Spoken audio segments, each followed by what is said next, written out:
Alam mo, yung Lamsa version, kailan lang yan Matanda pa si Manalo dyan sa Lamsa version na yan Ang totoo, yung sugo niyong unang-unang sugo, na ang sabi sa pasugoy, huling sugo raw si Manalo, hindi naman gumamit ng Lamsa Ang gumamit lang yan si Iranyo Hindi naman turo yan ang sugo nyo Ang ginagamit daw namin, yung nasa Lamsa version, yung sabi ni Dr. George M. Lamsa. Kaya may dala po ako rito. Ayan, makikita po nyo sa inyong screen. Ito po ay sinabi ni Dr. George M. Lamsa, Holy Bible from the Ancient Eastern Manuscript. Ano po bang nilalaman ng Gawa 20:28 o Acts 20:28?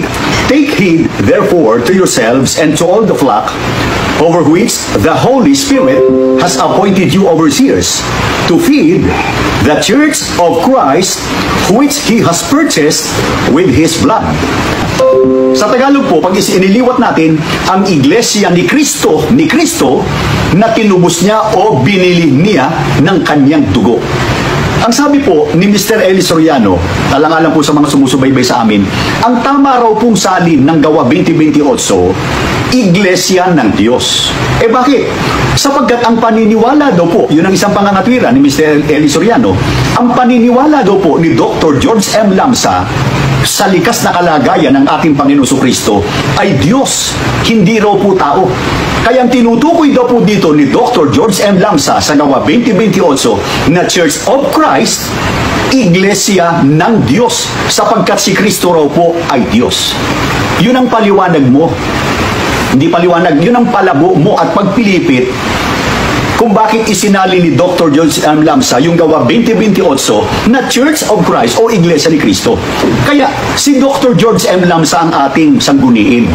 Bakit po niya isinalin ang Gawa 20:28 na Church of Christ sa halip na Church of God o Iglesia ng Diyos? Hindi po akong sasagot. Dapat ang pasagutin natin ay si Dr. George M. Lamsa mismo.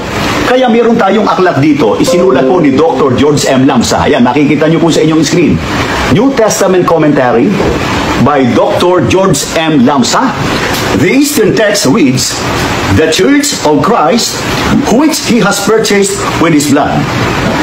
Jewish Christians could not have used the term God because in their eyes, God is Spirit, and Spirit has no flesh and blood. It was Jesus of Nazareth who shed His blood on the cross for us and not God. Ang sabi po ni Dr. George M. Lamsa, si Jesus daw po na taga Nazareth ang nagbubo ng dugo sa cross para sa atin, hindi po ang Diyos. Kaya yung tinutukoy sa Gawa 20:28 na iglesia ng Diyos na tinubos niya, yung niya, tumutukoy dun sa tumubos. Tinubos niya ng kanyang dugo. Ang may dugo po ay ang ating Panginoon Kristo at hindi po ang ating Panginoon Diyos.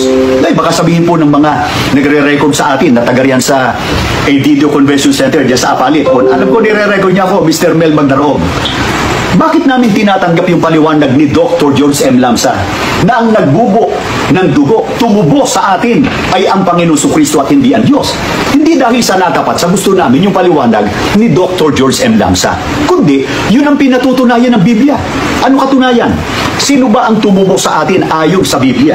Babasahin ko po sa inyo nakasulat sa unang Pedro, na inyong nalalamang kayo'y tinubos, hindi ng mga bagay na nakasisira ng pilak o ginto mula sa inyong walang kabuluhang paraan ng pamumuhay na ipinamana sa inyo ng inyong mga magulang, kundi ng mahalagang dugo, gaya ng sa korderong walang kapintasan at walang dungis, sa makatuwid bagay ang dugo ni Kristo. Kaya tama yung pagkakasalin po ni Dr. George M. Lamsa na Church of Christ, which He, the word He, refers to our Lord Jesus Christ, which He has purchased with His blood. Sino po ang may dugo? Hindi ang Diyos, kundi ang ating Panginoong Kristo. Kaya doon po sa inaatake kasi ni ni Dalaginding, hindi raw ginamit noon ng kapatid na Felix Manalo yung Gawa 20:28 na salin din ni Dr. George M. Lamsa. Wala namang kontradiksyon kung hindi man ginamit noon ng kapatid na Felix Manalo yung Gawa 20:28 na isinali ni Dr. George M. Lamsa. Walang salungatan kung ang ginagamit noon ng kapatid na Felix Manalo, sapagkat, tandaan ninyo, May salin po kasi dito sa dating salin ng Biblia, ang banggit po rito, siguro basahin ko sa inyo, yung Gawa 2:30 o Gawa 20:28. Ang banggit po rito, Iglesia ng Panginoon. May tinutukoy na Panginoon. Sino yung Panginoon? Sabi, Iglesia ng Panginoon na tinubos niya o binili niya ng kanyang dugo. Kaya babasahin po namin yung nasa Gawa 2:36, pakatalastasin nga ng buong angkan ni Israel na ginawa ng Diyos na Panginoon at Kristo, itong si Jesus na inyong ipinako sa krus. Kaya ang Panginoon na tinutukoy ay ang ating Panginoong Kristo. Kaya, hindi maling sabihin na yung tinutukoy sa Gawa 20:28 na Iglesia ng Panginoon, yun din po ang Iglesia ni Kristo. Tanong, gaano ka-importante na ang tao po matubos sa pamamagitan ng dugo ng ating Panginoong Kristo, na ang tinubos po ay Iglesia ni Kristo? Napakahalagang bagay po nun. Sapagkat pagka binasa po natin, siguro basahin ko na rin po sa inyo, alang-alang sa mga sumusubaybay sa amin, na mga hindi po kaanib sa Iglesia ni Kristo. Dito po sa Roma sa 5:8 hanggang 9, ngunit ipinadama ng Diyos ang kanyang pag-ibig sa atin, nang mamatay si Kristo para sa atin noong tayo makasalanan pa. At ngayong napawalang sala na tayo sa pamamagitan ng kanyang dugo, lalo ng tiyak na maliligtas tayo sa poot ng Diyos sa pamamagitan niya. Napakahalaga po na tayo matubos sa pamamagitan ng dugo ng ating Panginoon Kristo. Ano ang kahalagahan nun? Sabi sa talata ng Biblia, napawalang sala. Tayo po nagkasala.